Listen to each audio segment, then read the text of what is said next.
Welcome. Chronicles of Earth Nine presents Raid Shadow Legends. 6 months into our campaign. Good evening, I'm Agamemnon, or welcome. Going to be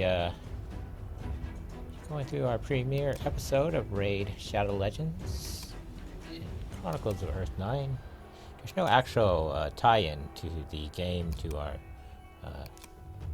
fan fiction campaign, but it's one of the games we play, and it's the audience we reach, and it's a way to inform people of our fan fiction. Here we are.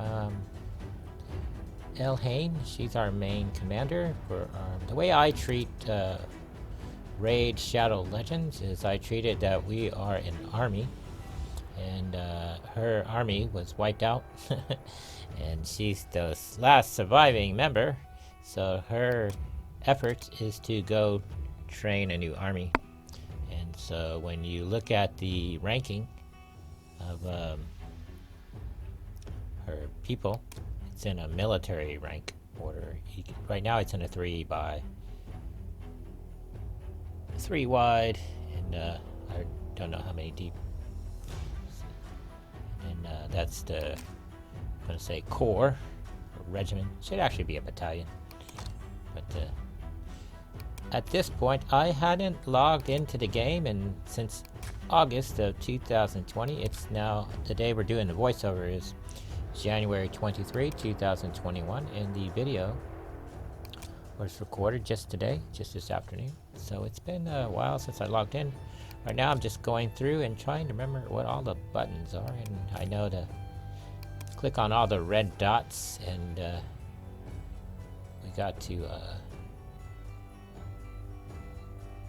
click on the reward that we got for doing something. That's not necessarily an award, but they're informing us that we can spend 100,000 on that guy, which we don't want to do. So we at least know, they notify he's available or she's available, where that is in the bazaar. Let's go ahead and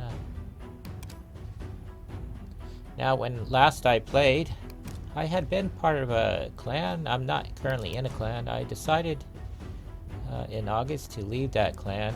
I had been playing heavily for about 2 months. I started in July and I played through August, and realized it was interfering too much in my other endeavors with writing, the stream, and other projects that help our streams out. But so I had to put it on hold until I got a little bit better control over our streaming schedule. And then so I feel that we're at a good place, that I've been recording a couple games that we can't stream, which I think we need to communicate to our audience that we play those games. And then here we are. This is our level. This is where we are in the campaign, and the videos allow us to communicate, and people see how we're growing in the game, and they can take it at their own leisure in the form of a entertaining video or story, real-time documentary. And I was trying to remember what all these buttons did, and I hence remember real quickly that if you click on that button, it basically takes you to the company that made the game. Is it Player In, whatever they are, and so forth. So normally in August I would come in, the first thing I would do the clan stuff, and then the multi-battle tool, there you only get 30 of those. I usually came in first thing in the morning when the stream ends, and I would go through that, and then I let it recharge. It took a couple hours, so around 7 o'clock at night I would come in, and that's when I would train the regiment. So here you have the military rank. You have a 10 by I don't know how many deep, but it's usually a 10 address, and then you rank. This is how a military rank would look when you dress the company or battalion. and that's how we're treating. So our best trained person is the commander of the army, and then we're inspecting the troops and where they're at in training. And so this is the first day of the week. We're coming in. We need to see where everybody's at. And the way I've structured the training is we do the multi-battle stuff first. That gives you all the like scrolls, artifact items and stuff that you need to advance in. I set it up so our most advanced people, our best people, go and do these type of missions. And then through the campaign, I set that up as a training regimen where you start with the first area, and we unlocked the first 6. We unlocked this 7th area in this video, but that allows you to get specific equipment for guys. This system here allows you to get random stuff that you may not have access to yet, but you have a chance to acquire it. And so these only open up at certain intervals, and since the magic one was open and the arcane one is open, I usually try to grab those. And today I was only focusing on stuff that went with the multi-battle system. So I didn't do any singular battles because I was trying to remember what I was doing last. What all the buttons did, and that's really what my focus was. And partway through this I kind of started remembering, and so here I go. I usually set up, I only do 10 at a time, so it gives you 3 rounds, and whatever is available I do that. And then I do the arcane one, but and then I do like the fire keep one and a couple of those. Whatever one allows the multiplayer to operate are usually the ones I do. And that's where we're at.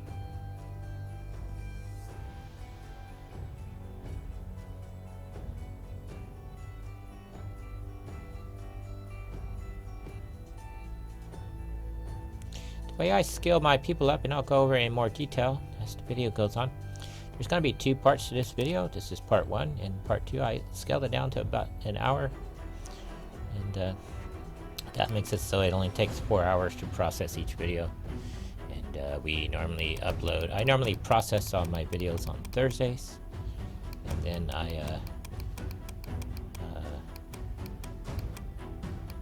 upload them to YouTube on Thursday, and then that way they're ready to go on Friday when they're released. And then the first week of the video runs, they're released to Patreon for a week, and then a week later they go to YouTube as a public release. And I usually advertise it on Facebook, which is my main social hub. I did have Twitter, but I got rid of Twitter. But I have Twitter, or not Twitter, but Facebook and Discord. I feel I need to concentrate. Facebook allows me to communicate to the people closest to me, and then Discord allows us to communicate to people who directly are in our streaming community.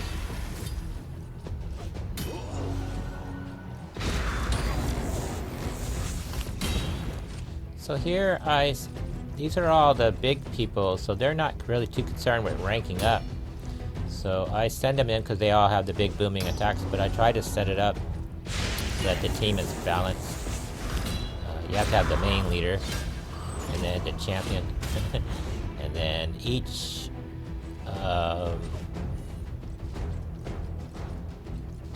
role is in there, and then I have a random one, which in this case I put a second damage person. If you're not familiar with Raid, you have different affinities. Blue is magic, green is spirit, red is force, and so forth. White or void is the purple. So in your early days of campaigning, as you're ranking up your people, you need to have balance against what you're going against.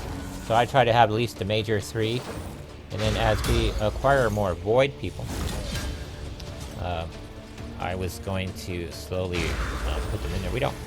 We have I think 2 or 3 void characters, but they're still only like a rank 3, star 3 character. And I normally don't start gearing up my people until they get their 3rd star.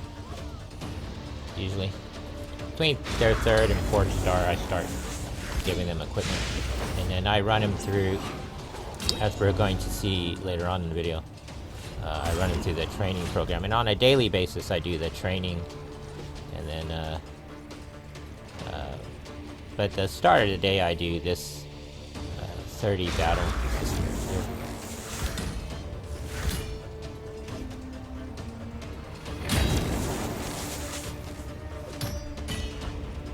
When I first started playing Raid, I used to coordinate the battle myself.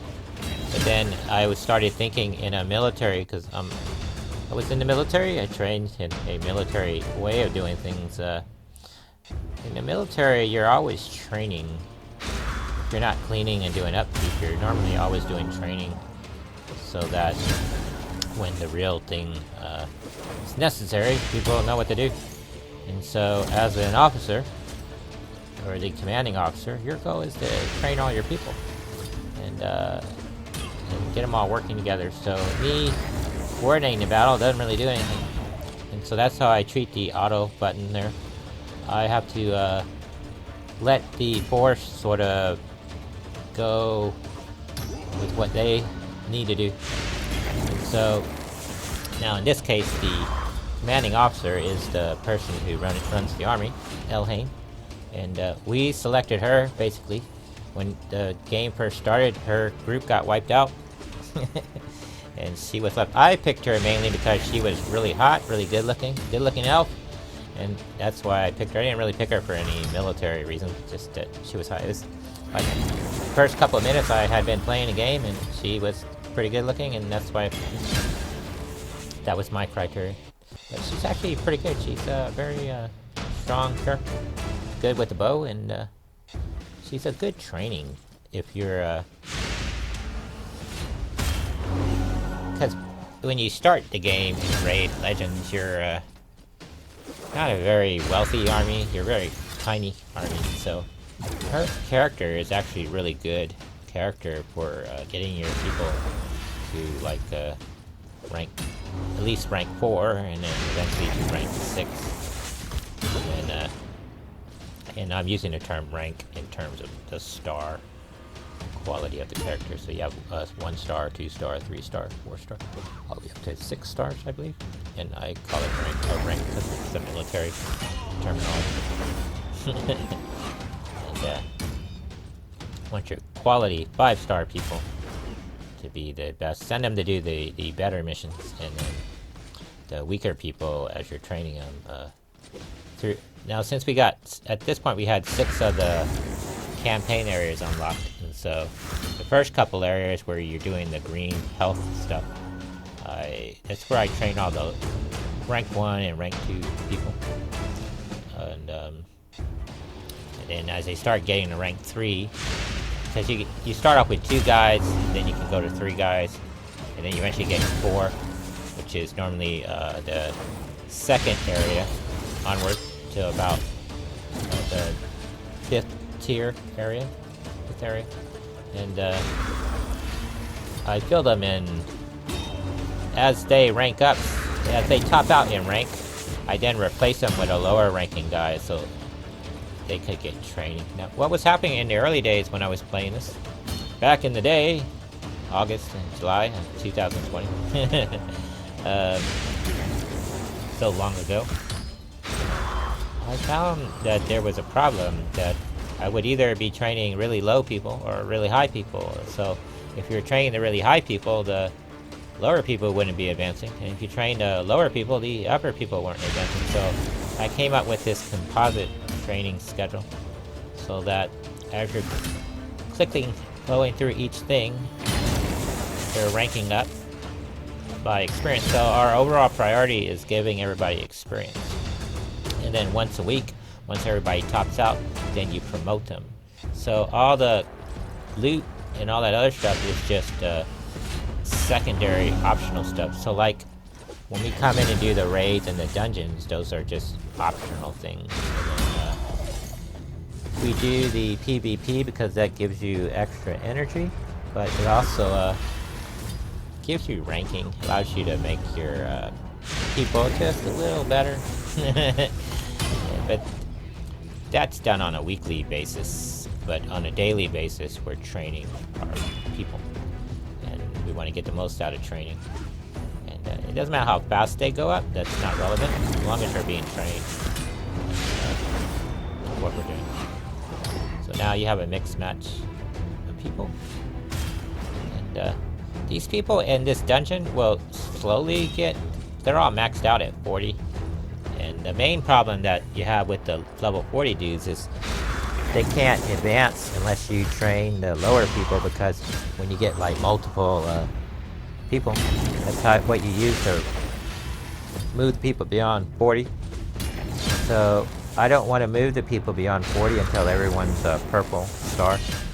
And then once they're all purple, then I'll advance them to 50 and 60 and so forth.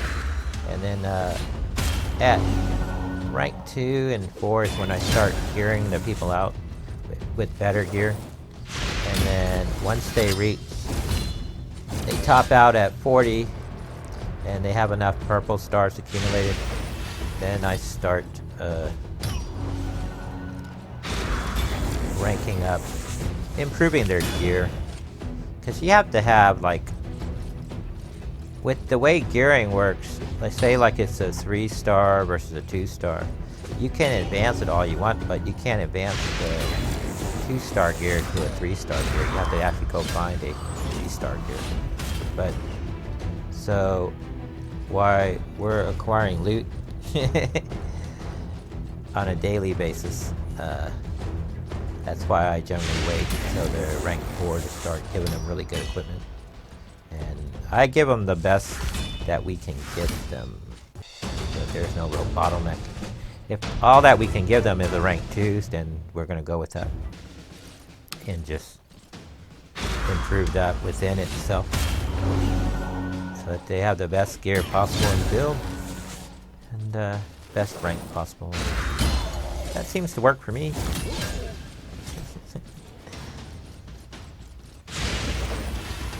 But I'm more of a hands-off commander. I'm just evaluating how they're doing. Now, if I have to step in there, I will, but I don't think that they're doing anything that's gonna really require me to jump in there and be... Now, when we encounter new people where there's a lot of unknowns, I'll do the coordinate the battle.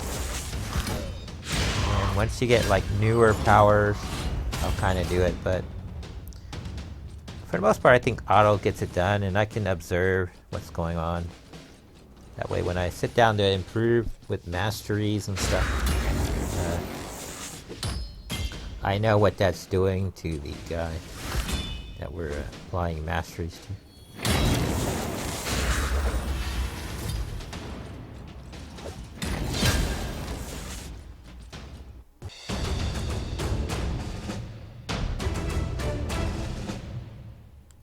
Now, I discovered as I logged in today that I had a lot of energy. And so you really didn't need to do any of this other stuff other than to get loot. You always need to be working on loot, and most of the stuff is randomly dropped, so anything that's like a common, gray out, white out stuff, I usually sell all that. I usually do all the grinding training first, and then I get to like the last half hour of the day. That's where I do all my upkeep.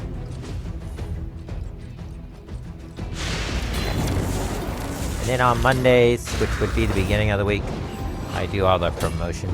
So since today's the first day we played in like 6 months, I didn't need to do promotions because I wasn't really sure who needed to be promoted. I've gone through the ranks well enough to see. So we're going to let it go for 5 days, let the people advance, and then come beginning of next week, we'll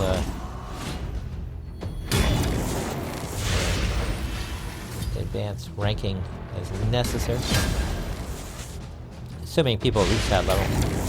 Usually the 1 and 2-star people, they rank quickly, and then the 3 and 4 stars, they rank slower. Even though they participate in more battles, they tend to rank slower. my experience.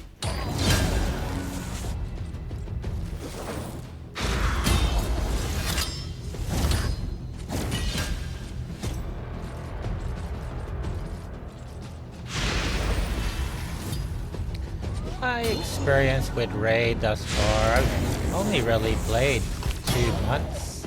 Then took a 6-month break, I guess. And mainly for scheduling reasons. I just couldn't fit it in, and I'm playing a lot of games.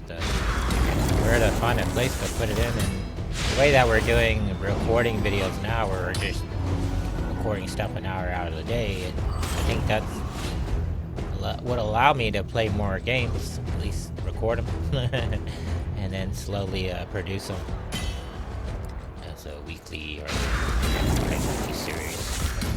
My experience with Raid has been a really good one. The company that makes it, I don't know who they are. I guess it's Plarium, but Plarium. I don't know how to say it.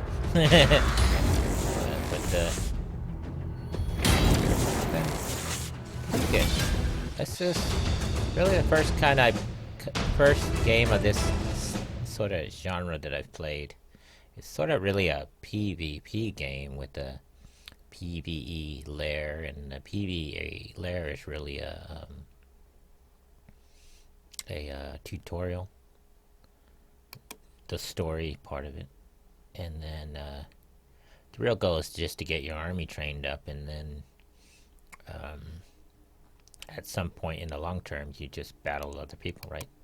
And then you go join a clan, and then you help them advance as a group and be part of their army. Then in the bigger clan, I guess you're part of their army, and then you can sort of take it at your own leisure, and that's kind of fun thus far. I left the clan I was originally in, not that they were bad people, but they started quoting off ideas that if they didn't see you in 3 days, that's what they told her. If we don't see you in 3 days, then we're gonna have to let you go. And I was whatever. I don't like playing games to other people's schedules. I like coordinating with other people's schedule, and I think if people can play the game every single day and contribute to a clan, that's great. But I don't think you should make it like a mandatory thing. It's just, if you're a teenager, that kind of stuff, I guess would people okay. But most people that are adults won't. They're like, whatever. Especially if they're older than 25, though, they would probably just go do their own thing and not join someone's clan. So if we ever end up on a clan again, we were just participating every day. I get up first when I log in. I do the clan stuff first to get it out of the way, and then I go do my own stuff, and then the later part of the day was devoted to training the army, right? Recruiting and training the army. And I fell into a good system over that 2-month period, which was July and August. And I wrote pretty good notes on it. And I did keep a spreadsheet for a while, but then I slowly realized that I was putting too much labor into managing the spreadsheet and actually playing the game. And I feel that the game itself has the tools in it to help you manage, and so I didn't want to overdo it. I've adapted that policy to other games. Like Farm Sims, I was keeping a really good ledger on there. And I decided that maybe that was too much. DC Universe, I was keeping sort of a ledger in spreadsheet form, and I got away from that. I adapted to more of a cheat sheet, just so I know, because I have like 70 characters in the game, so I just need something to help me remember the difference of this character versus another character. A cheat sheet, quick reference notes, and then I'm good. It's like when I play guitar, I remember like the chord pattern, and as long as I know the basic chord pattern, and then if you want me to shift into like another key, up or down, then I can do that. But I just need to remember, like, what are the basic chord patterns. That's how I remember the song. But if I hadn't played it in a while, like, right now I haven't played my guitar in, like, it's gotta be 10 years now. I know if I go practice, it'll take me 3 weeks, right? But the problem I have is I gave all my sheet music away when I moved back to Florida in 2004, so I had to slowly acquire my music, which nowadays is through the computer. You download it digitally. And you don't have, before I had like stacks of books, of song books, but now I do it digitally. But now I'm in a phase where I'm composing my own music, so that's been a lot of fun. But in the early days, I'm having to lay out all the drum tracks, you know, and get them programmed into the computer, and then the basic piano tracks. I always, when I compose music, I start with the soundtrack, the piano part, because the piano gives you the entire scale, where you're on bass scale or treble scale, or some people call it a C scale, which is between the treble clef and bass clef, where they call the G and the F stuff. It's always, sometimes people refer to it as the C clef.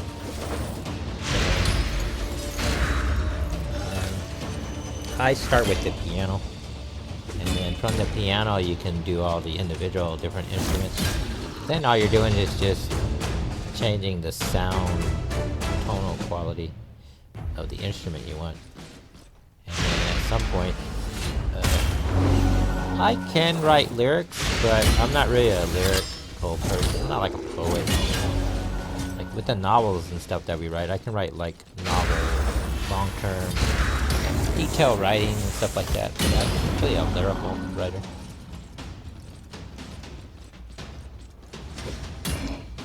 Poet, that type of thing. Not someone who writes like song poet, wordsmith. But with Raid Legends, I got away from keeping spreadsheets and stuff. I think when I was sort of learning the game, it was useful, but I think it just takes away. If you're doing stuff and you're spending more time recording it down on paper than you're actually playing the game, I think it crosses a line, and you need to play the game more than writing it down. I think it's good to write things down, but you don't have to. And this is kind of deceptive, because I write everything down usually, because that's how I remember things. Like with books, I have to be able to write it all out. Or what ends up happening is I have to go get the audiobook, listen to it for like every day for 3-4 weeks, and then somewhere in 3 weeks, that's when everything starts making sense to me, because then it's in long-term memory. I have no real short-term memory. Working memory. I don't have any working memory, but getting it from working memory through short-term memory and long-term memory is usually a 3-week process. It's really difficult for me, so I have to balance my time out. And I find that not keeping spreadsheets is probably better for my health. And, I find Raid Legends not to be a complicated game. It's actually really easy. You just train your people. They sort of follow a set pattern, and then through the pattern, the daily grind and weekly grind, you advance your people as individuals and as a group. And training, skill, and eventually advance their equipment. The equipment takes a little bit longer because you got to have the resources. The big resource is the money. It's a huge resource. But then all the catalysts you need, or artifacts you need. Now, I probably shouldn't say artifacts, because they call the equipment in this game artifacts, but in anthropology, an artifact is just when people die out and they leave like their remains behind, be it building, pots, pottery, they call those artifacts. It's usually some type of relic that can pass from one route to another route. Usually what an artifact is. But if it's something you're currently using, they usually call it a device or tool. A device is a tool. The broader term would be tool. Equipment.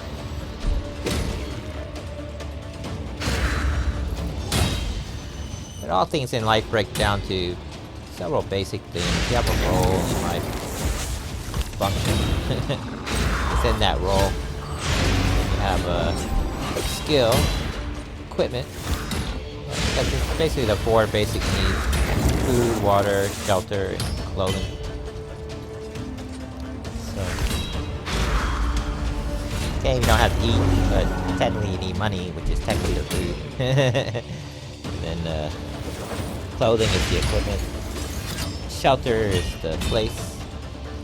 And then our home base. Water.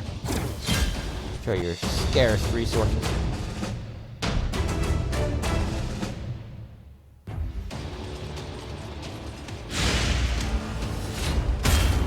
I kind of like the auto feature in this game because even though you're grinding, you can just hit the button and go off and do other things.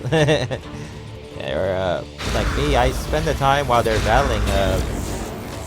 I follow a lot of YouTube sites and Twitch people. I spend that time at least watching videos, doing my daily updates. By update, I mean when you're watching other people's YouTube channels, you have to give them a like, watch the whole thing all the way through, that way they get good ratings. A lot of people I follow, they have set days that they put new videos out, so I always try to, especially on Saturday, try to catch up on all the weekend people, and then you have people that put out new stuff on Mondays. Some people put stuff out on Wednesdays. All the adult entertainment stuff tends to come out on Tuesday and Saturday morning.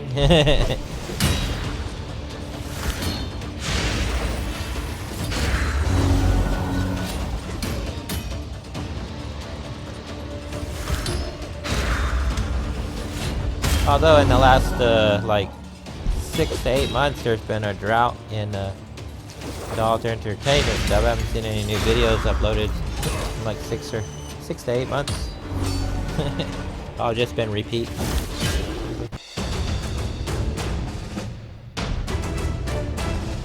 Movies too. They're just started putting new movies out. So only movie I saw was Wonder Woman '84. I loved that. That was a pretty awesome movie. I thought. I'm a huge Wonder Woman fan, as you might know. Follow our Wonder Woman fan fiction. Very. I don't know about. I see a lot of the reviewers on YouTube hated Wonder Woman '84, but I didn't. I don't think a lot of those guys are Wonder Woman actual fans that follow the comic book in detail. I do. I don't know if that makes me an expert, but I think I'm up to date on the character. I thought that Wonder Woman '84 was really good. I thought it. I like that the director is turning each movie into more of a period piece than a sort of a war movie. The problem that I think a lot of the other superhero movies, they turn everything into a war movie, right?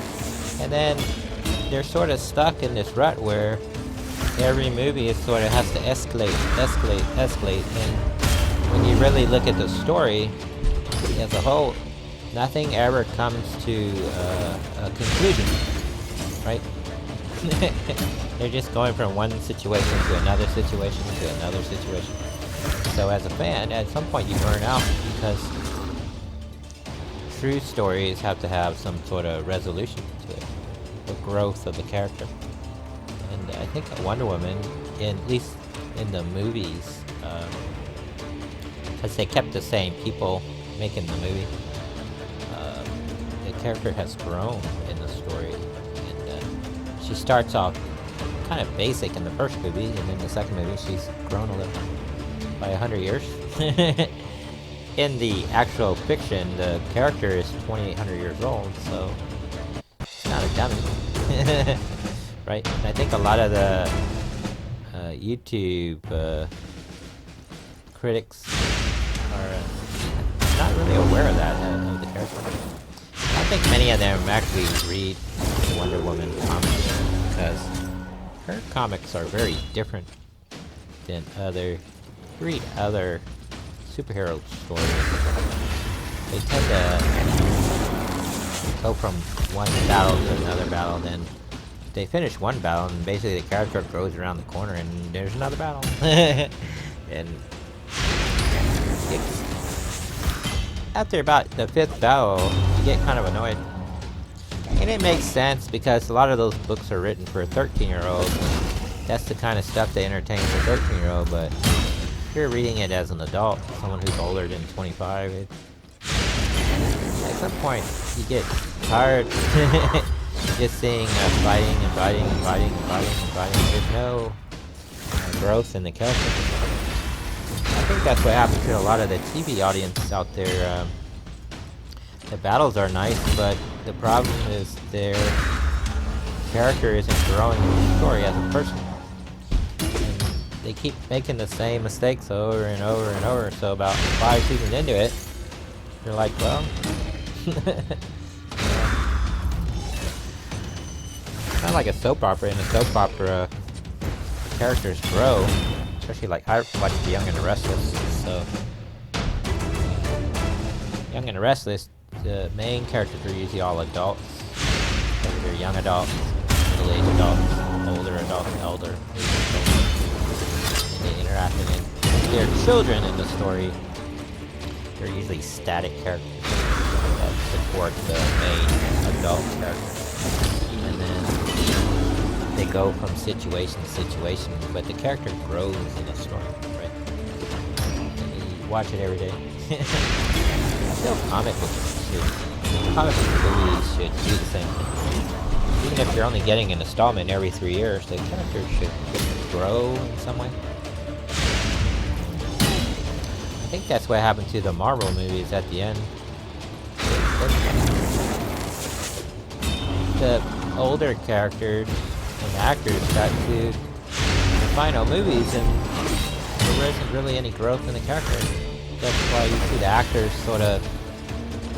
Yeah, they're making a lot of money, but nothing really new with the character, right? Essentially, you're just telling the same story over and over again. And that's why I really liked Wonder Woman 84, was they didn't tell the same story. Right? Saw the character move on, she advanced, she lived a little in the world, and her character was stuck. She couldn't move on in the story because she was hung up on this guy. Which kind of shows Wonder Woman's sort of long memory. She has long memory because she lives a long time. And so she was hung up. And she gets past that, and she sort of got her moment where the two characters said goodbye in the story. And I'm trying to keep it generic for the people that haven't seen the movie, because I don't want to make any spoiler alerts. But on a general sense, the characters grew in the story. So when she shows up in Batman vs. Superman, it makes sense.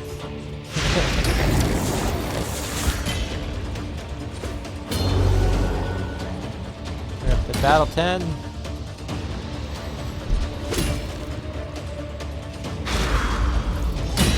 Nowadays, I don't really watch too much television. I haven't watched television in 4 years. I don't too much watch Twitch and YouTube now. I like being entertained by like low-budget entertainers. I find, yeah, their stuff may be low budget, but I find what they're doing on a creative level, at least, is refreshing. And new, people trying to take a chance. You can see that their production is low budget, but they at least put their best effort forward, and it's fun. Because as they start to grow, you see that in the production. Start getting money. They start building an audience. The little stopping thing here is The game server is lagging. I don't know why. I love the fights in this game. They're kind of entertaining in themselves.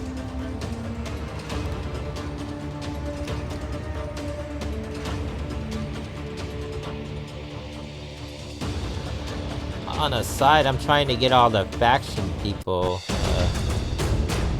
leveled. It's like populated each area in the dungeon, or not dungeon, but the campaign. I do it by faction. So I look at the faction, see who's the lowest person there, and then I train them.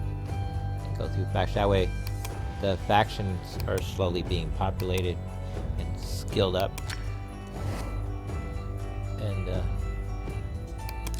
you're hitting all levels of the spectrum. That's why I call it a composite training schedule. So we did that one. Now we're going over here. Getting the you need these potions to advance your people. So that's why I try to do this on a daily basis and send my best people. That way you always win. You don't want to lose because then you'll have a setback. But the drops are usually random, but you have a higher percentage chance of getting. The main thing is to get the little potions, and then any loot that drops tends to be really good loot. But we can't use any of that right now. But in the early days of training, some point in the future, the people we require are going to need that loot, so we're acquiring that now. So later on, we'll have to acquire it again. So later, when we go through the right now we're doing the green stuff, so when we do the blue and then purple stuff, going back through the dungeon, we'll get better gear. Our goal now, going through all the main 7 areas, is just to skill out all our people so that we don't have any more people to skill up. Right? And then at that point, when enough of the army has progressed, then you can do the blue quality stuff. And then green, the purple quality dungeons. So you kind of need better equipment. I use the PvP system as a way to test where my army's at. And against the PvE stuff, we like wreck people, but we're still very low. We're not a very strong army. We're like a relatively weak army. So I have to manage our combat. Make sure we're going against people we can actually beat. Versus going in there and just getting ganked. Getting ganked doesn't do anything for you. It's just a waste of time. Although you might get a higher experience, it's just a waste of time. Because the thing you really need is the resource.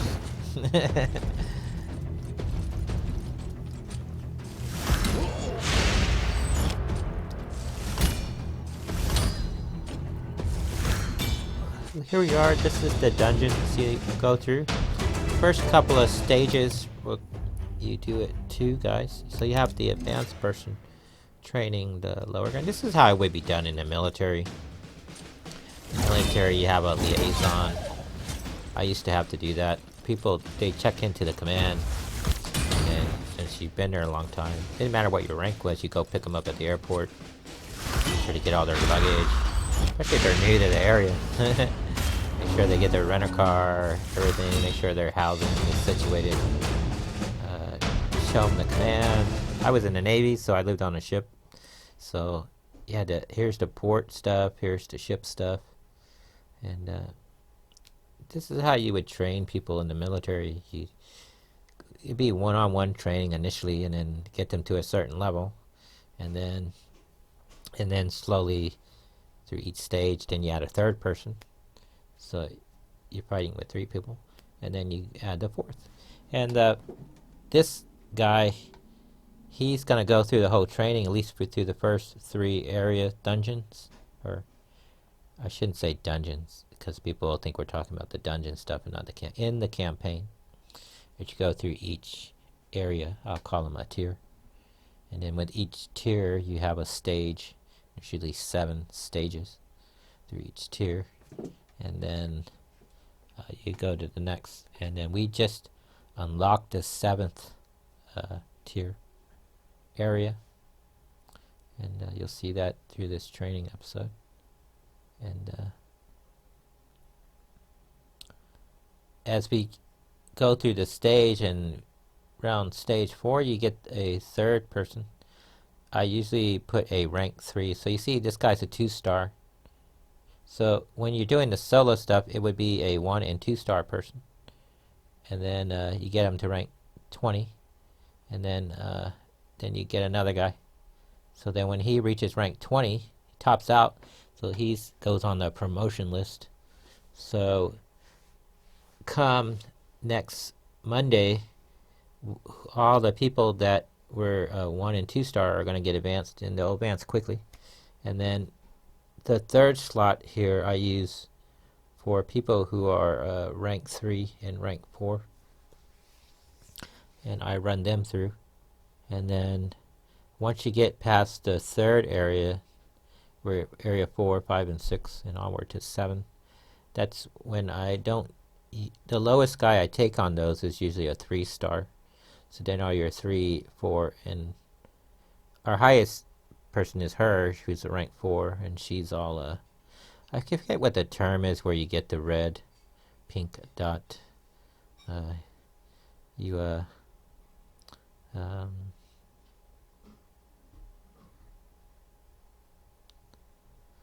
Anyway, until you can do that, you need other someone with 2 stars. And then I call it purifying. It's not purifying, but anyway, and that's how I rank it. And then when the people get between 3 and 4-star, that's when I start giving them like their real equipment. Prior to that, I just give them like the regular common stuff. Like if we have common stuff, I'll just give it to them because it doesn't really matter at that point. The other guy next to him is strong enough that they're not going to lose, so you don't really have to give them equipment through the first 3 ranks. It'd really just be a waste of money because you would put the money. If say you put common stuff on them, then you would end up taking it off and putting it back on, right? But if you, like with the green stuff, there are only 1 and 2-star. If you cycle that back through into your armory, then as you acquire new people, they can then inherit that stuff. And so, and then it'll already be ranked up at some point. So you can just keep recycling. I wouldn't throw the 1 and 2-star stuff away. I would throw the common stuff away. But the 1 and 2-star, 3-star, I would keep that stuff. At some point they're going to top out. And then later on, as you're acquiring new recruits, that's going to really pay for itself at that point. That investment will pay off. Then you won't have to advance it anymore, right? You only have to pay the money to give them better gear once you acquire it slowly.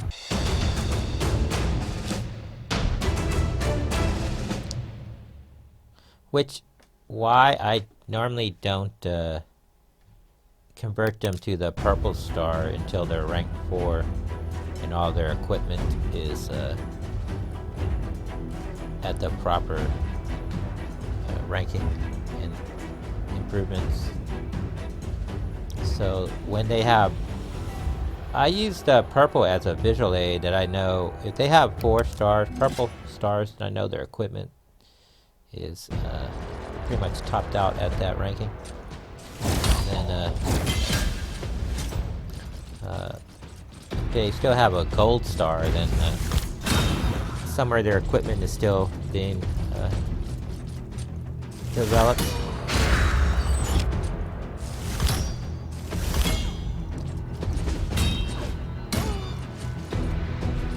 So now we got the 3rd person. She's a little more advanced.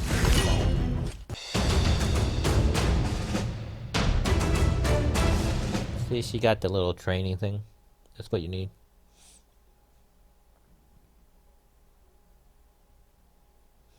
It's a random drop, so yeah. we'll take it. Also, they got a 2-star person there. You need that to advance your 2-star people, so that's good.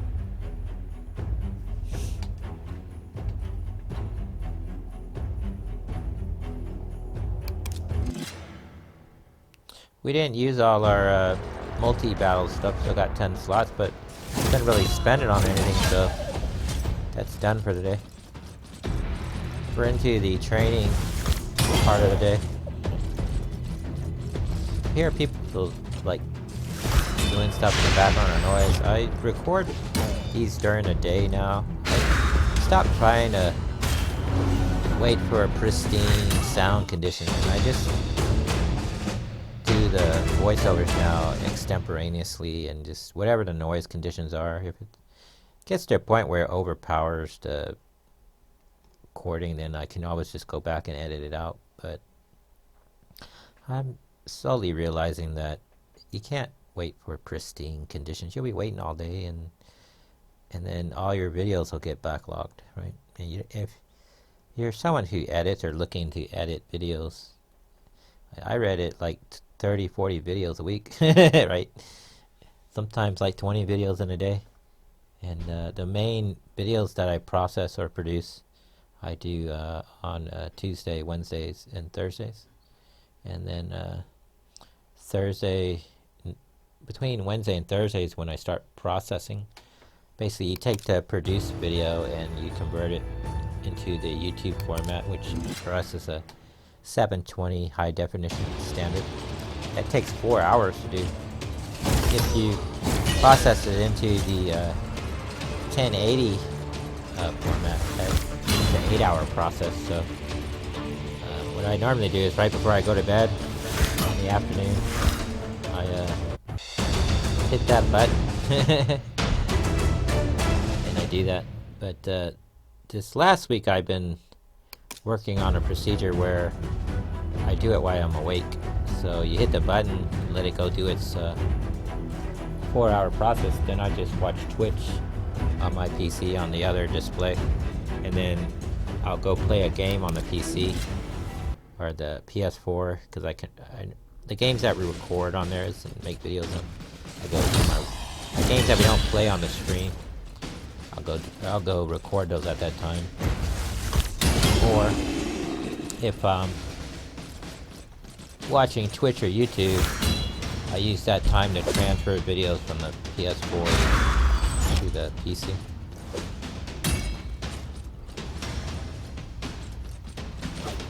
And then that lets you do about 3 or 4 videos a day or so.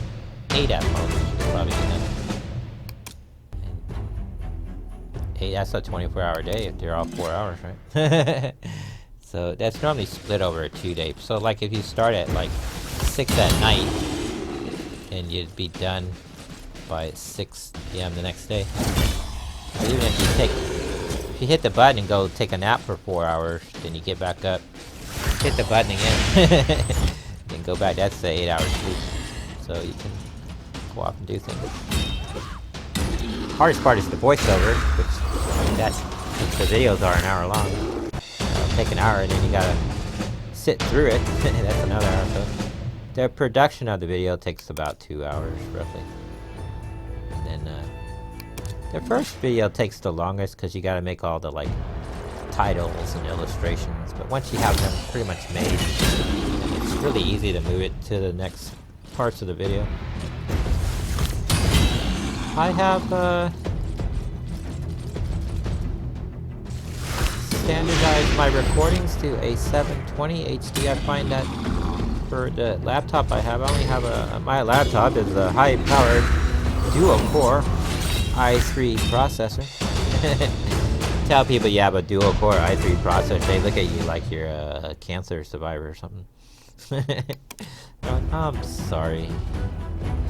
Really? That's what you have? That's what we run all our streams and stuff on, but I find that you can reach a better audience, wider audience with a 720.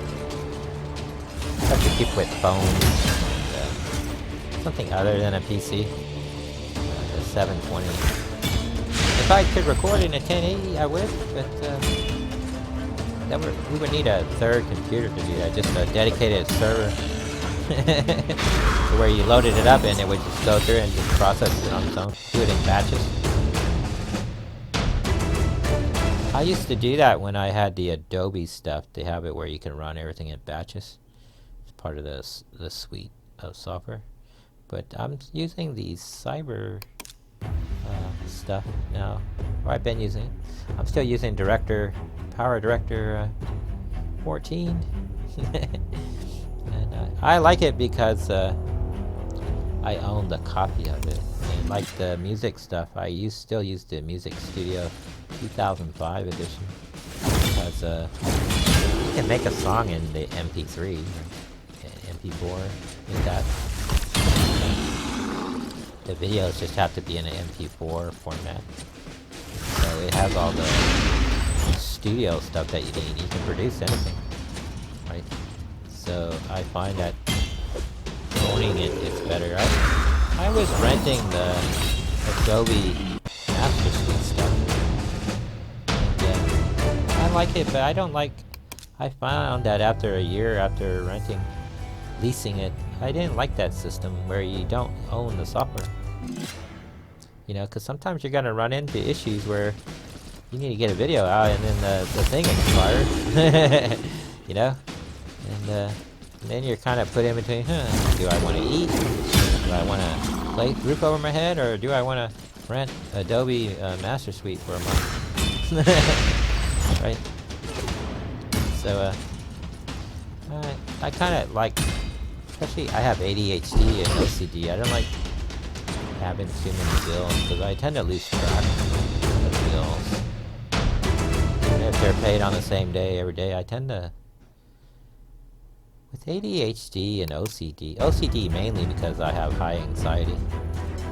You live in your imagination, and you lose track of time, and it's like you're naturally high. And it's like with my OCD, I go like in my head a lot, and I end up like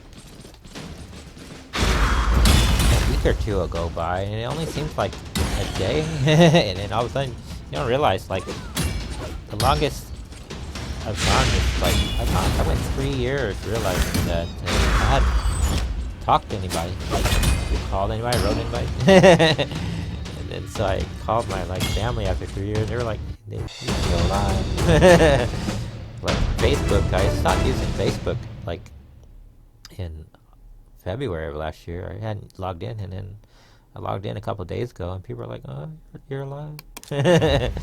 Yes. And for me, 2020 was actually a really good year. How I was funding our streaming stuff and video production, because I want to do the streaming stuff full time.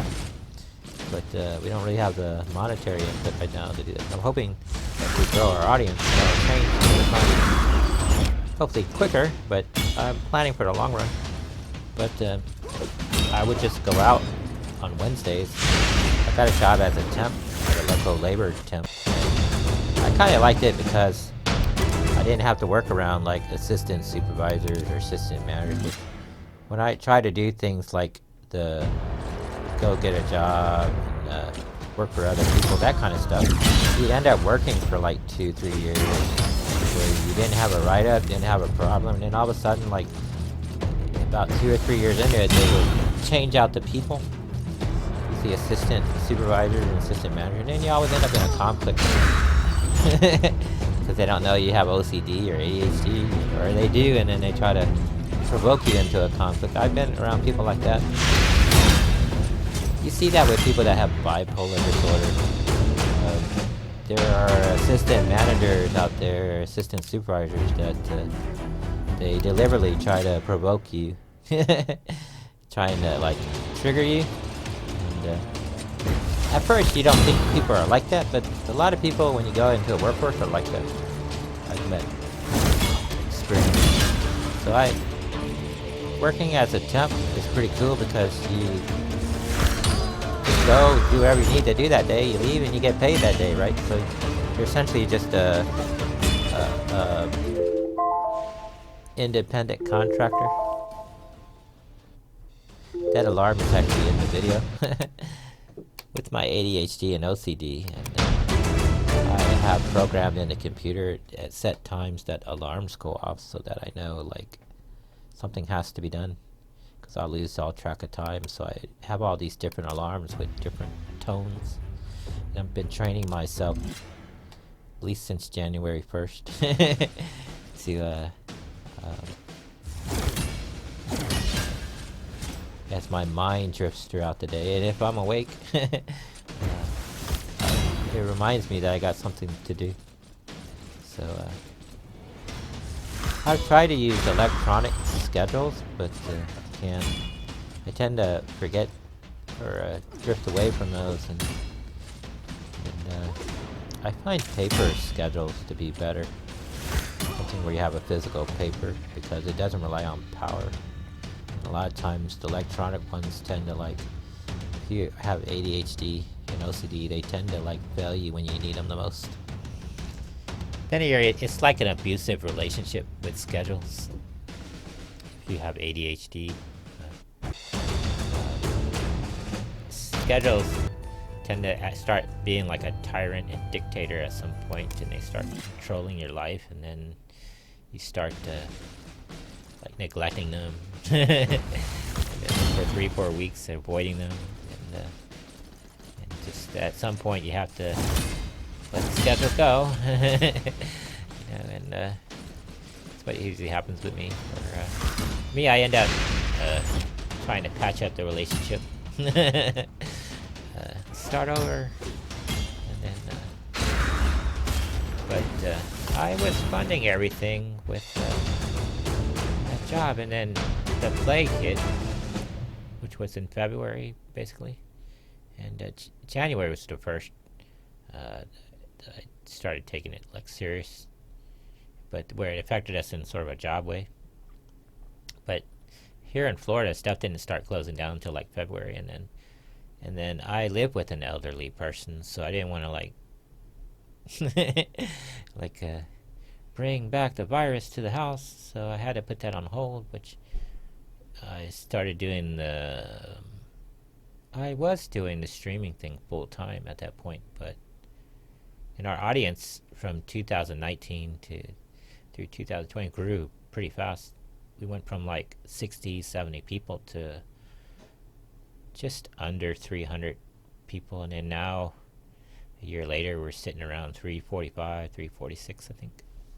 So we're gonna cross 350 sometime in the spring, and then in the summer, between summer and fall, I think we're gonna reach 300 at that point. And I suspect the way our growth rate, if I read the data correctly, we're growing at a 1% and 2% growth rate.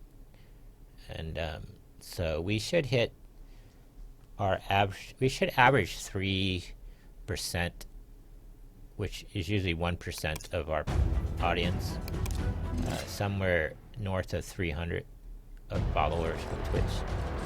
And so with the videos here, I'm hoping that, because the YouTube audience, where they're coming to the video and they're going to watch a little of it, maybe watch it all, or however they're coming, allows you to reach a specific genre that you want to reach, which is part of our fan fiction genre. And then it's a way to communicate to them through voice, and then grow the community that way. And then so it's been fun. I think so now we're up to 4 people here at stage 6, the catacombs.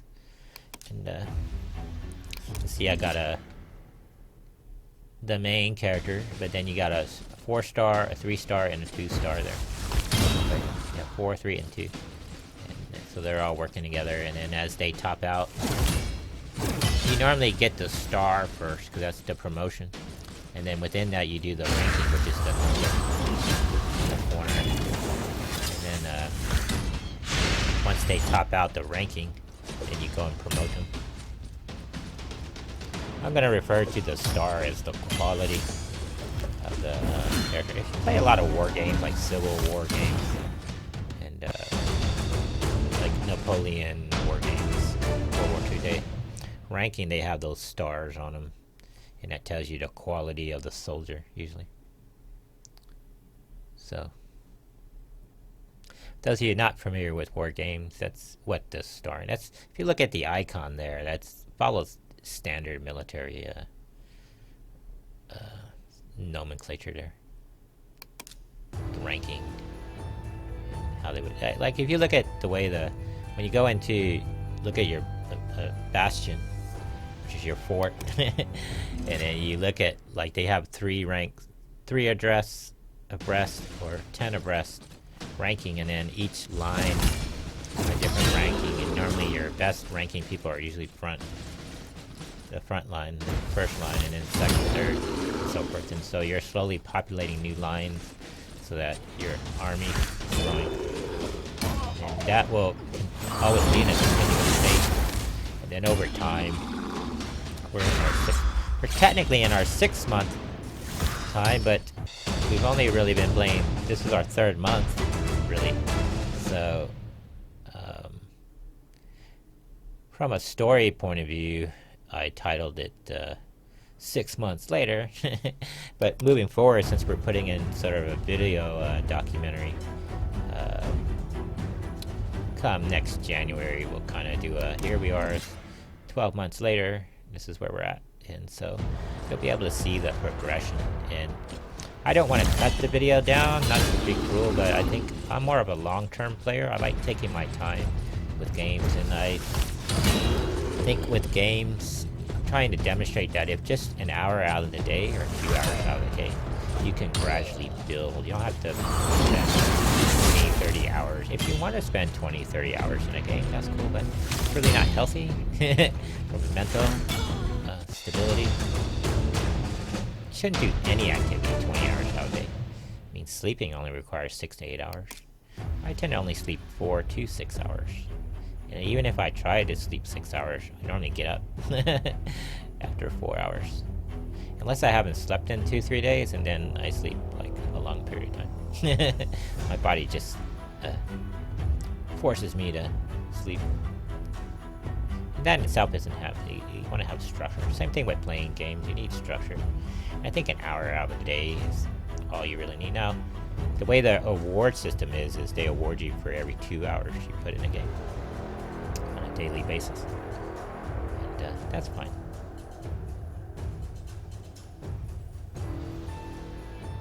Now, I think the way we're going to do the video series here moving forward is, I think we'll just record once a week, like on Saturday afternoon, which today is Saturday. So you kind of see where we're at, and then come Monday, well, Saturday would be the beginning of the week, right? So you do grinding, don't record that, then you just update it once a week. So as people get new episodes, you see how the army is progressing, so forth. And the ability to resupply in the military is called logistics, which is important. How you get, it's basically economics, the macroeconomics and microeconomics of the game. And then each character has to grow. This game is basically, basically the simulator part, you're just a military commander growing your army, basically, from scratch.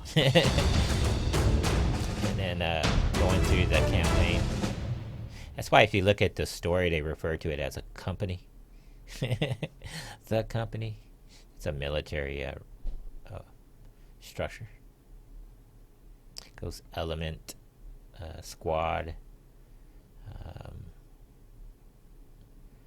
The Navy went work center. Did a work center, and then eventually went to a division. To win a division, you could have multiple divisions together, and then they form a department. And then the XO is usually the one who runs all the... He's the head of all the departments, and the department heads report to the XO, executive officer, and then the executive officer basically works for the commanding officer. He's basically the secretary for the commanding officer. It's how government structure is.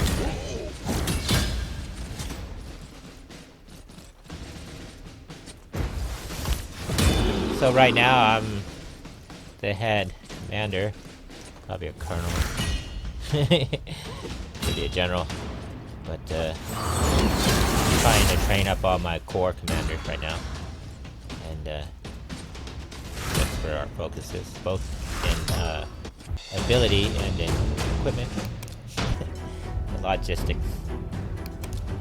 So, that way when people see that purple star, they know it means something. They're not the paper targets. Put aside.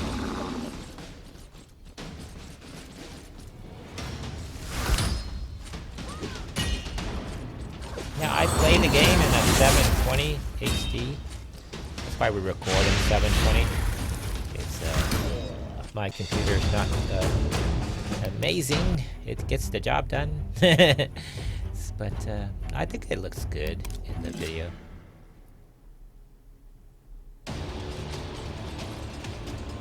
So I'm doing the voiceover, I'm looking at it in a tiny little screen. That's good. It's in a lower resolution when you're doing the voiceover, but it's decent. Today was just a test that it could be done, and it looks pretty good.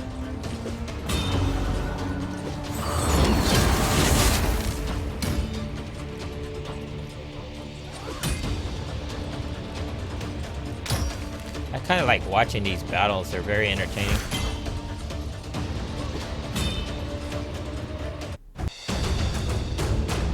As the equipment and money rolls in. From a story point of view, you're taking your raiding party, you're going out what they call foraging operation. And you're foraging for supplies. That's what all these little battles are. From a story point of view, you're going to these areas and you're foraging for equipment and money. I think money is equipment, but resources. Thinning out the area.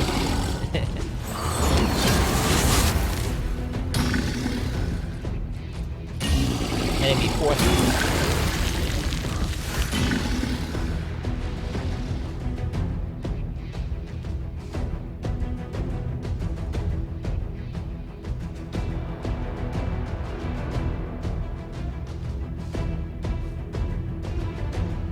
Since the L Payne there, she's the main training person. Yeah, she personally trains everybody, so she knows what everybody's capabilities are and their limitations. See, I got all 4 elements represented. And if you're not familiar, I'll repeat. You have affinities. Blue is magic, green is spirit, red is force, and purple is void.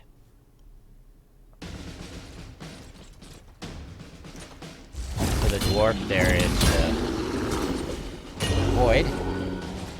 The elf up top, or human, is force.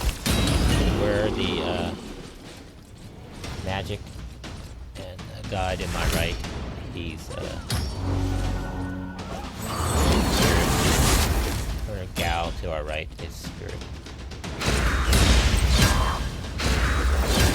We have all the affinities represented. I've been concentrating on the purple guy because we only have like 1 or 2 of them, so I've been trying to get them to rank 4 or 4 stars. And, get his equipment all upgraded. About halfway there. The force woman over there, she's I think the highest trained force character. She uses the force.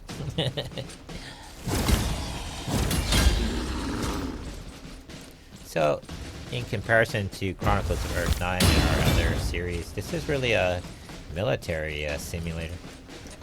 Training simulator.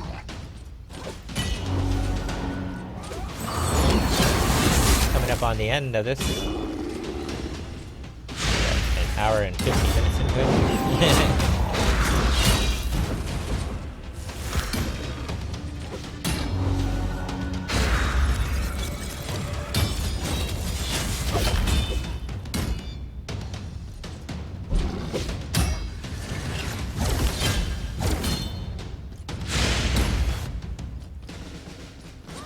This is a two-parter, but when I recorded the first part, I wasn't really paying attention to the time. It went over an hour. And the second one, I try to keep it under an hour. So when they really get the dungeon stuff in and then the training stuff in, so people could see the training process, and then the training went all the way through the next video, the time, and then the last half hour of part 2 is the upkeep.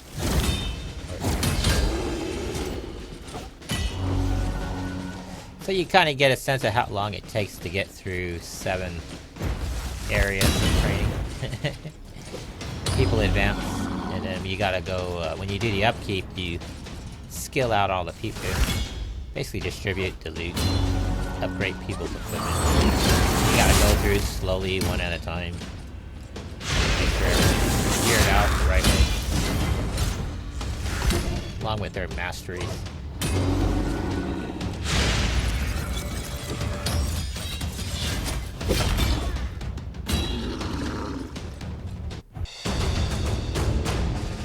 Got a shield out after that. The shield.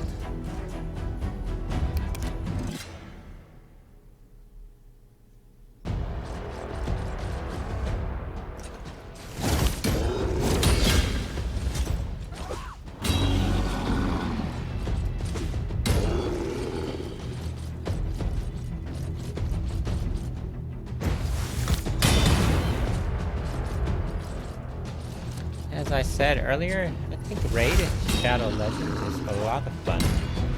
I've been wanting to try out Viking. There's another game that they made I was looking at I want to try out. But the Viking one looks really good. I want to try that out. Because it's a naval game. You don't have a lot of good naval games like this where you it has a historical. I had got that game Medieval back when it first came out, and I loved it because if you look at it from a historical point of view, it had a really good overview of the Crusades and how you would populate the area of Europe, and diplomacy and religion, how they were used to influence people and gain control, and naval supremacy. That's a very good game. But then called Total War Medieval. But as they went on, from a visual sense, the game got better. But I liked that one that was staged in the Crusade from the historical point of view. I have access to allies. I want to make a video for that so you can go through the whole campaign. Decided to sort of approach World War II from a historical and use that as a companion for our World of Tanks, World of Warship stuff. And then you can use Axis and Allies as the thing that links it all together.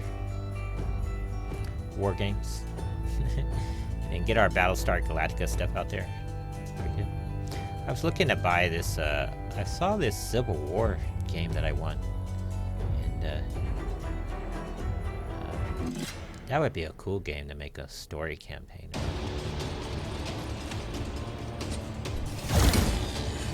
You only have to play it like once a week, and then slowly go through it and add historical documentaries, so you're tying in like the historical event of the battle and how it ties into the game. And be a good way to produce a video to help people learn history and other sciences, and present it in a game, entertaining way.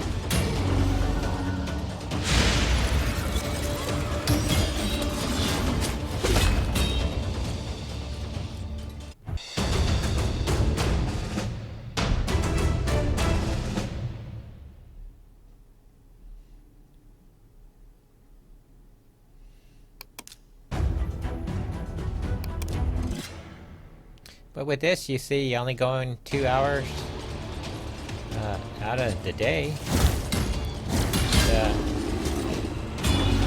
Just move right along. Even if you only did it 1 hour, you would still advance. That would be pretty cool. I tend to want to only do this 1 hour, even though you could go 2 hours. But the 1 hour seems more beneficial. Because it's technically 8 hours in the game. You run out of energy and then you have to rest. Give the army a break. So you spend the first half hour doing dungeon and then the last half hour doing the training. And then upkeep at some point.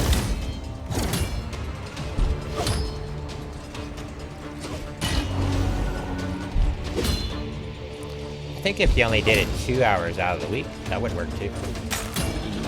Then you could do the full 2 hours, just do it every Saturday, just record it. And then you could process the video that day.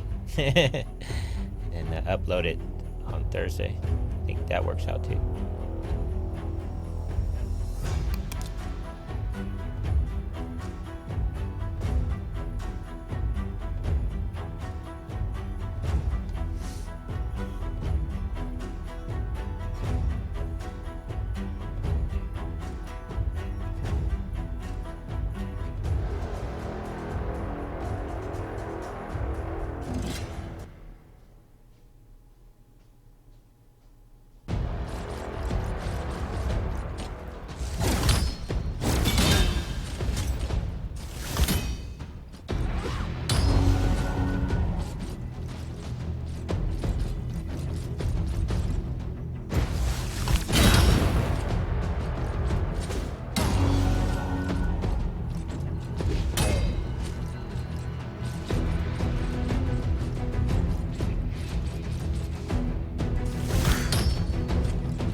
We're coming up on an hour and 26.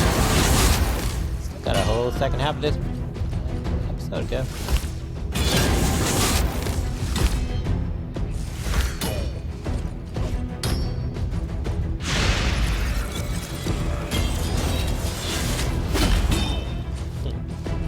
Guy gets a good hit. He's got that mace.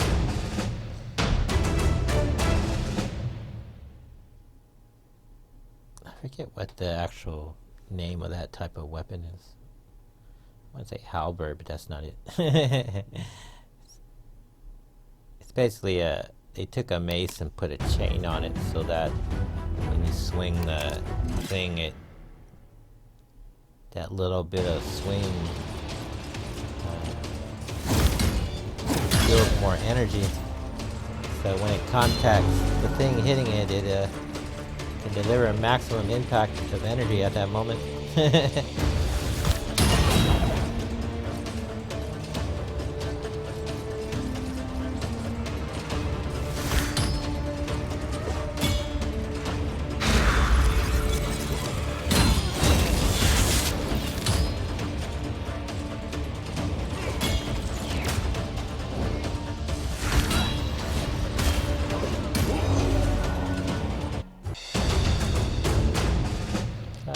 shield out of it.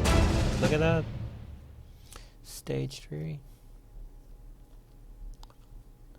Palace of Arabia. I believe that's the 6th area. Just the queen, you realize she's a traitor. She's a traitor. And then she frames you basically for something.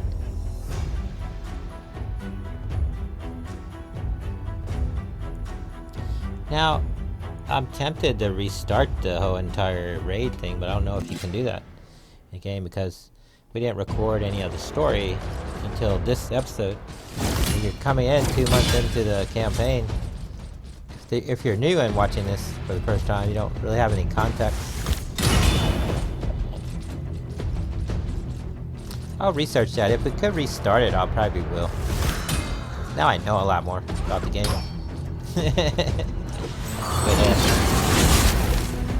But overall, I think most people would love this game.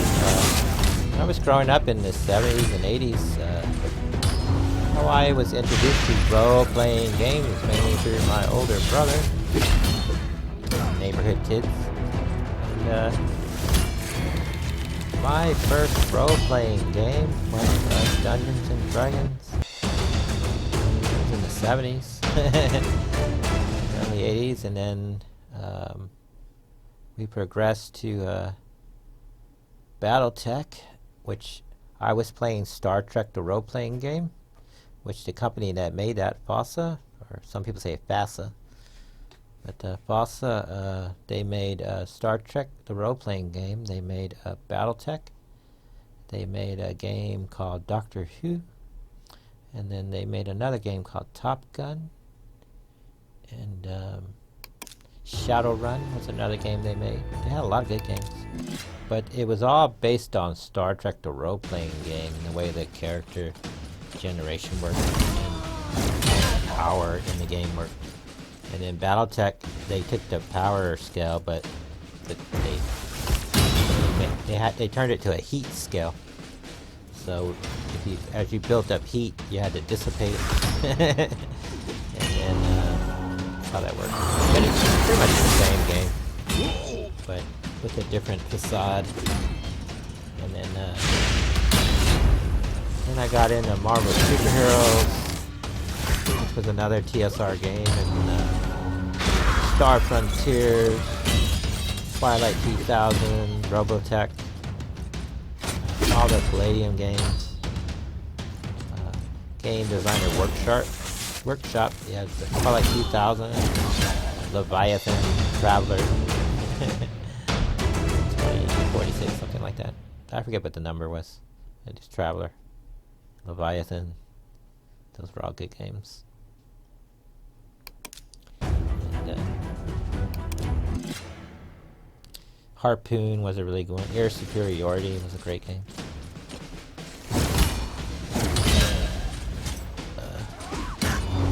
One of the best war games I liked playing other than Harpoon and Air Superiority was a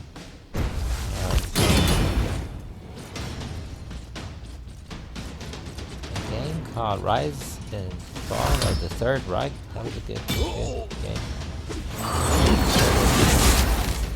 Squad Leader was a great game.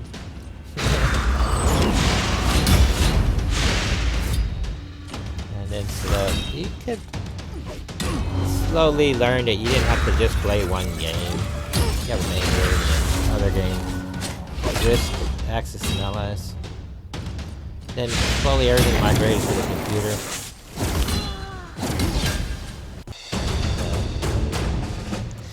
Most people play all these games online. It's kind of cool.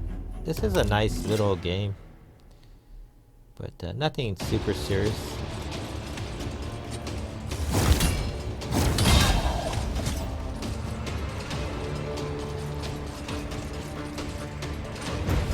I think Warframe is a lot like this game, but you're the guy walking around and you're collecting different Warframes to your travels as you're gaining skill and resources. And the universe is bigger. Solar system is bigger. But A lot of same elements.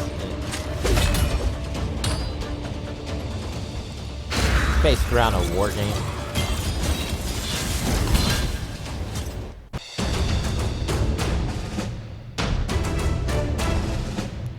Here's, I think we get the cutscene here. When I hit the button, I didn't realize we were at stage 7. And then the thing came on and I was like, oh man, well, I gotta show it, 'cause we're recording. At first I wasn't going to do it, but then I changed my mind. Stepping inside the township of Tillshire, the company realized they had entered a trap, for the gates were slammed shut and barred behind them.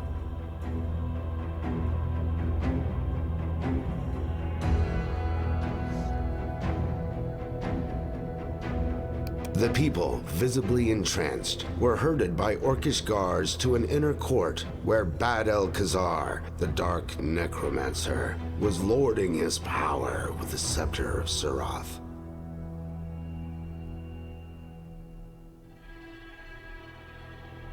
Sensing the presence of stronger spirits, the necromancer suddenly roared out, "Guards, arrest them! They are the Queen Killers. Give no quarter should they resist."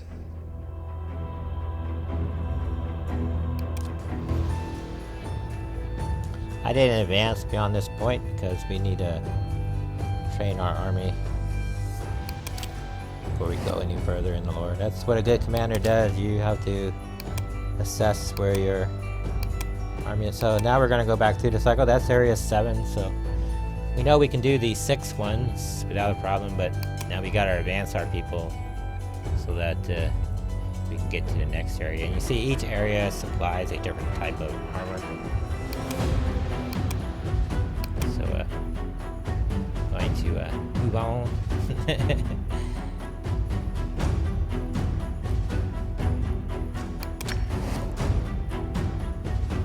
And then, since this was the first episode, I decided to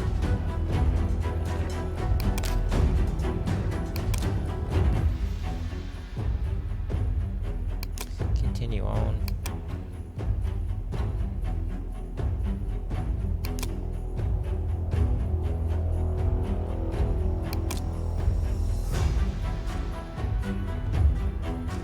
I think I did only record an hour, but when I sat down to make this video, I put 2 of the clips in.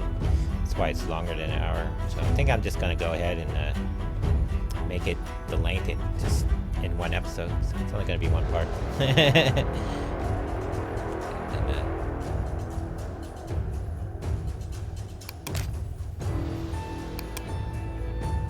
that's fine. That's why I'm the director and producer. So we're doing our upkeep now. We're gonna go claim all the stuff that we got. And that's a typical training day. We did the dungeon, then we did the training. Now we're doing the upkeep, which is the last half hour of the day. It's a 2-hour interval.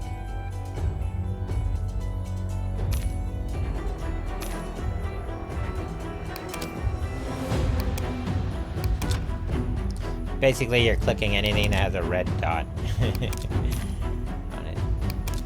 Sort of the stuff that you unlocked when you were going through your training. Some of those are dailies. You'll get them every day, and they give you randomly cool stuff.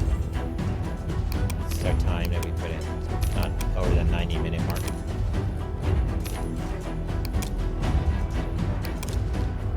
Here's all our gear. So the guy, see he's red, that means he's got a mastery. The scrolls that we collected. So go there, and before I go and put this in the wrong area, I go and review their powers. Go there where it says review, and you click on that, and then you get a sense of what their affinities are with the equipment. So he's got health and defense. So you want to make sure your masteries sort of support that. Enhance what's already there. So I click on that.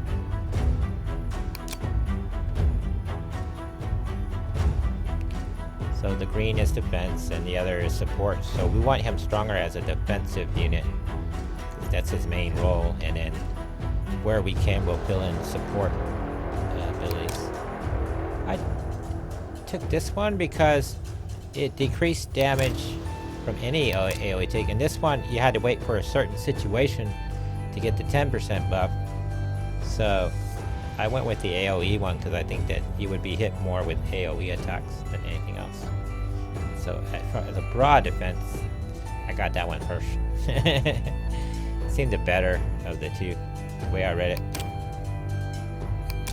I make a habit of reading everything first before I click on, in case, even if I know better, I still read everyone. So I don't click on the wrong thing.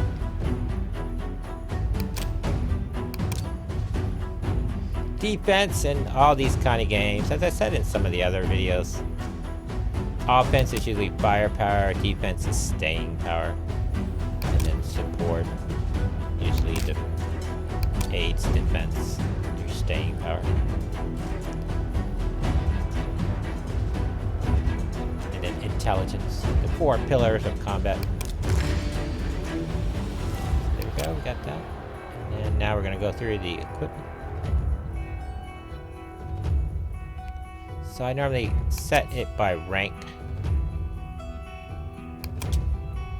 And I go through and at first, because I hadn't logged in this in a while, I was out of practice and I was just clicking in, and then I wised up real fast. I couldn't remember how to sell stuff, but I go through and move all the common stuff out and sell it. But then I remembered, just hit the sell button and then you can tap on. See, I'm going through and I'm like, ugh. Because there's a big, huge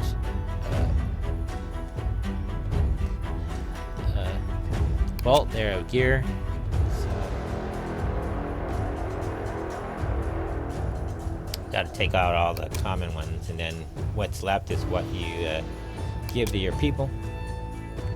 Gotta erase all the common equipment. Use that to fund the army.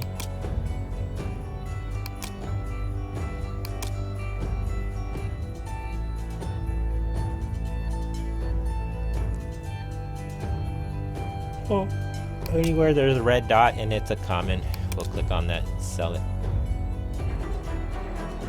Then we'll click on the non-selling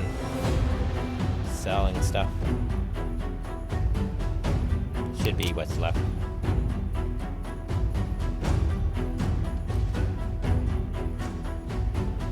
My vault is growing. Armory is growing.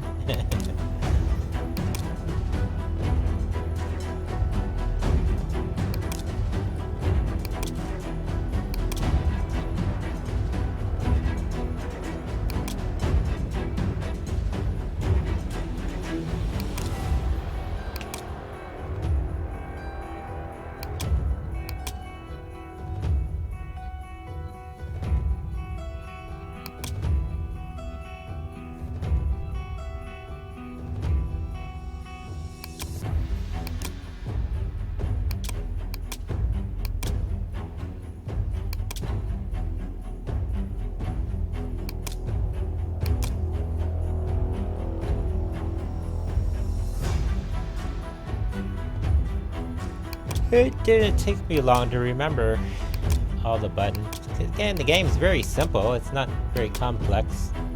You can decide how you want to do everything, how to do the logistics on your own if you want to go very detailed or stay very generic.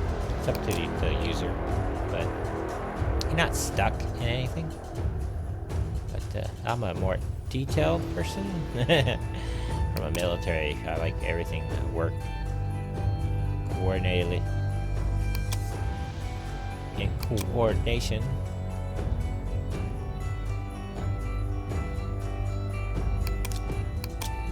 I guess conjunction would be a better word than coordination.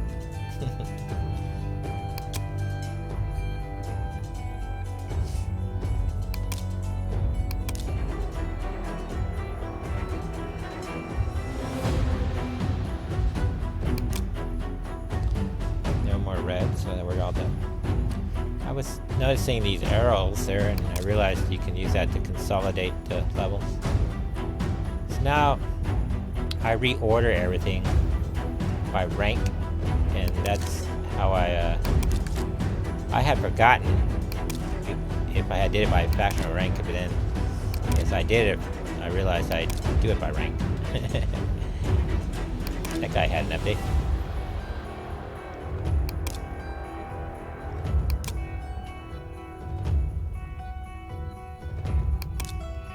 So you go here and to here, and it tells you how they should be geared out. If you forget, so he needs a chest piece and the leg piece. So you go to the thing that he's good at, which is critical rate, I think, and he needs a chest piece and boots. And if you forget, just go click on it. Yeah, critical rate. He needs a chest piece and he needs the boots. One improves attack, one improves speed.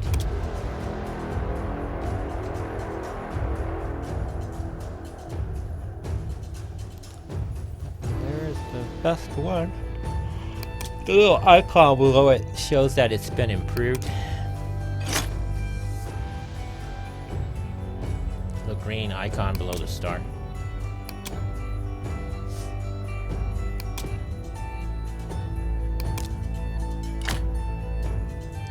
They don't have to be wearing the gear to improve it, so even in the armory, I still try to improve it. I don't normally put stuff on people until they're the proper quality. Then it's just a waste of money. So I'll slowly go through each guy till I find an empty slot, because all these guys are gearing up. They're gearing up. So that gal's got an empty slot. So I'll go. What does she need? She needs speed. Gotta go here to wherever speed is. Just right there. She needs a shield. The best shield available is a 4-star, which is good for her. It's the best you can get. You can't advance the stars with the equipment in the game. The people advance in stars, but the equipment does not.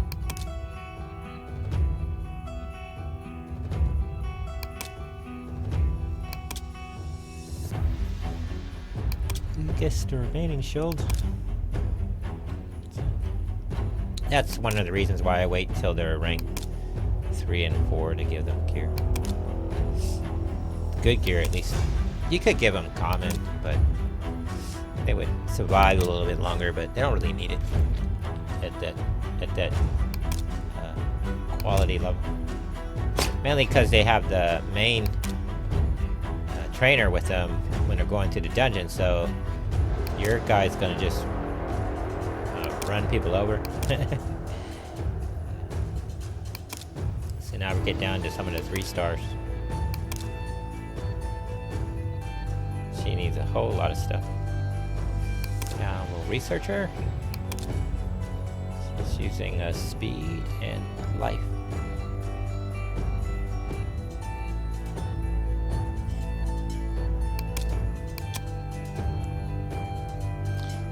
Got a 4-star weapon. Look at that. And it's purple. Excellent quality. She got it. She lucky she went to the army that day. Now she needs to. There's no shield available. She needs that hand piece, which there's none available.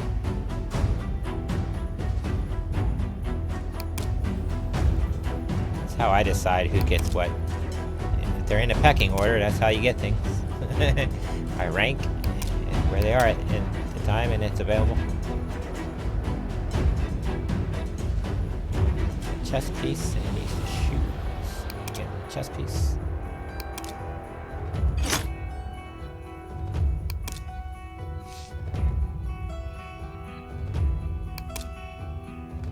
She's 3 stars.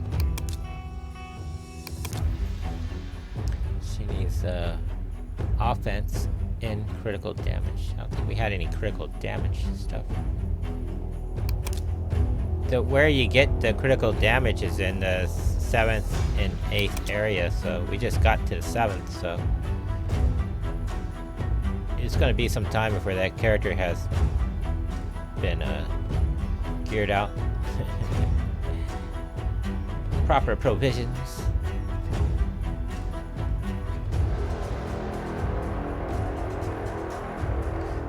about as far as we can go in equipping people. All this other stuff we're collecting is for later on.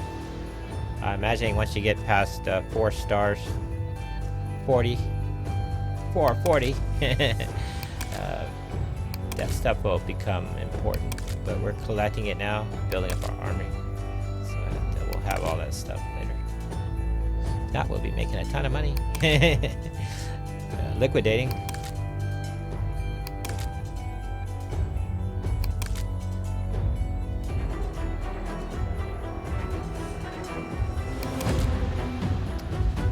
Thus far, that's a typical day. We're coming up on an hour and 46 minutes.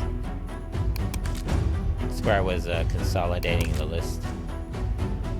I didn't know you could do that until right now. That's useful.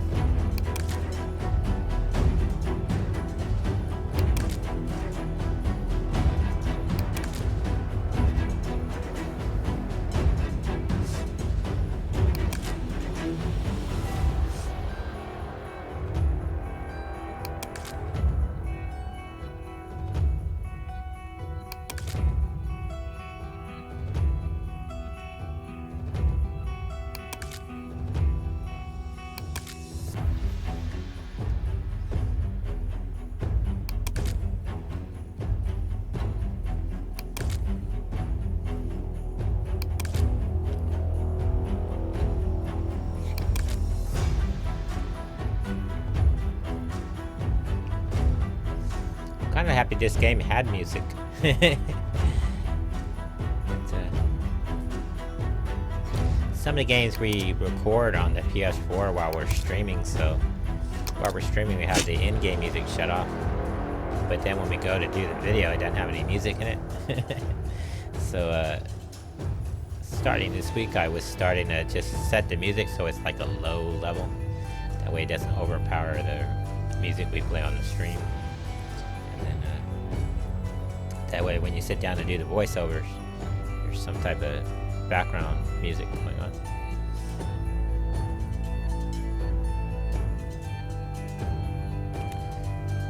So there we go.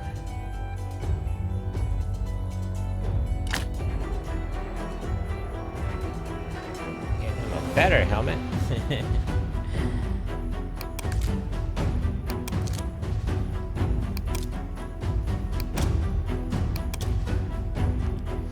Liquidate.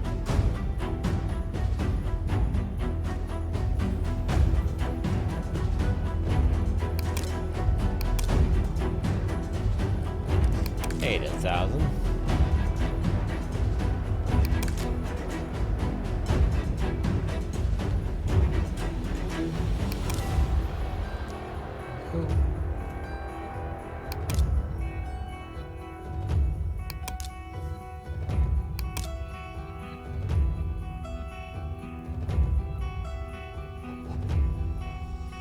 So you can kind of see we reach a point where there's no real gear available for anyone, so it's all up to tomorrow.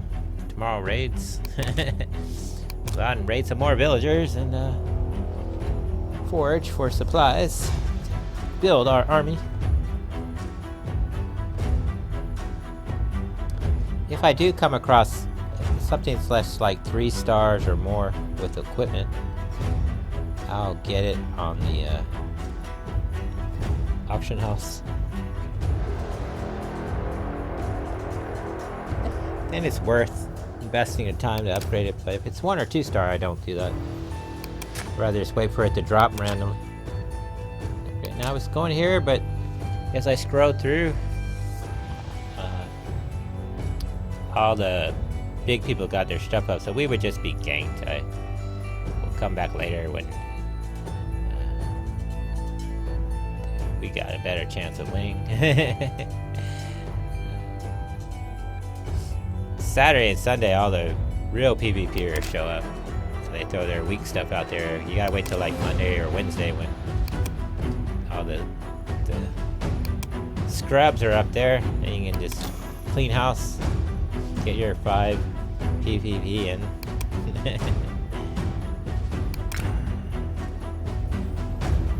Here's our Great Hall development. Moving right along. That's coordinated with PvP. We got all our attacks modified for all 4 affinities.